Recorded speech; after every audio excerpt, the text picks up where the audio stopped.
I was at home. I was washing the dishes. This is my routine job, usually every day. And then there was a very big shake, so we were very frightened. So I came. I was running to find where my mother was. So I ran to the beach and I saw my mom. Usually my mom is there to sell the things, and then as soon as I meet my mom, the big wave came in and we all running. My mom running behind of me, and then we ran to this mosque.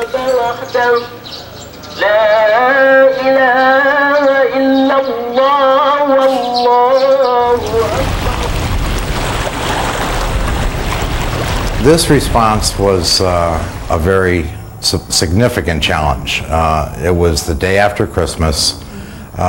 Many in the agency were on their Christmas holidays. I was at home with my wife and my son, and we're watching television and CNN. You know, we see this this devastating earthquake and tsunami affecting a host of countries here in Asia. So a number of us went immediately to the office and began to strategize on how we could get our response mobilized.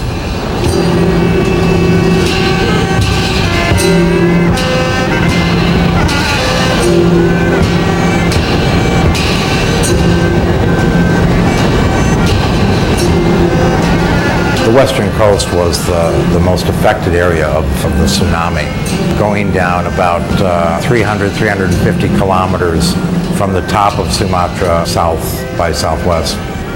We targeted an area in central Aceh province called Malabo, which is one of the larger cities in the province, completely devastated by the tsunami.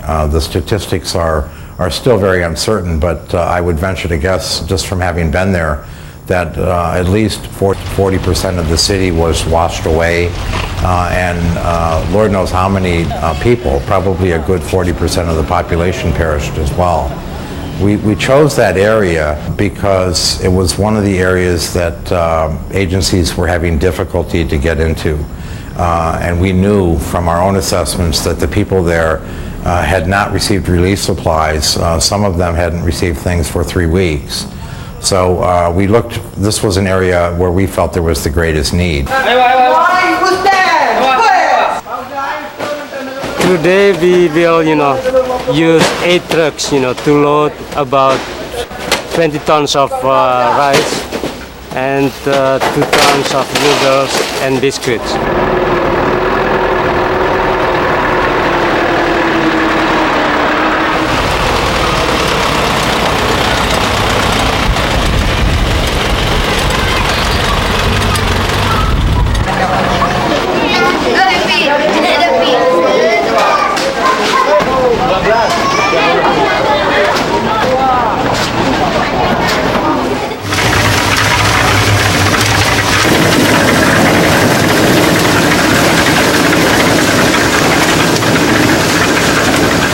One of our biggest challenges is the subsidence of the soil in this particular area. It's about 80 centimeters.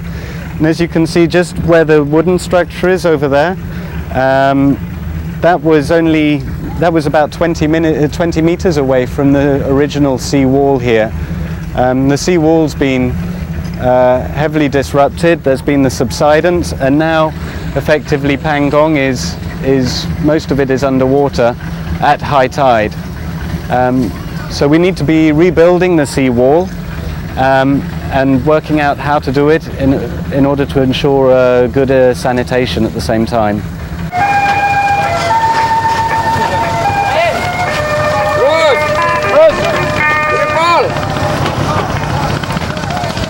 CRS particularly has been developing temporary water supplies based on pre-existing tube wells from water about 100 meters deep. In Pangong we have 2 water towers which are going up, providing the temporary water to replace the tankered water.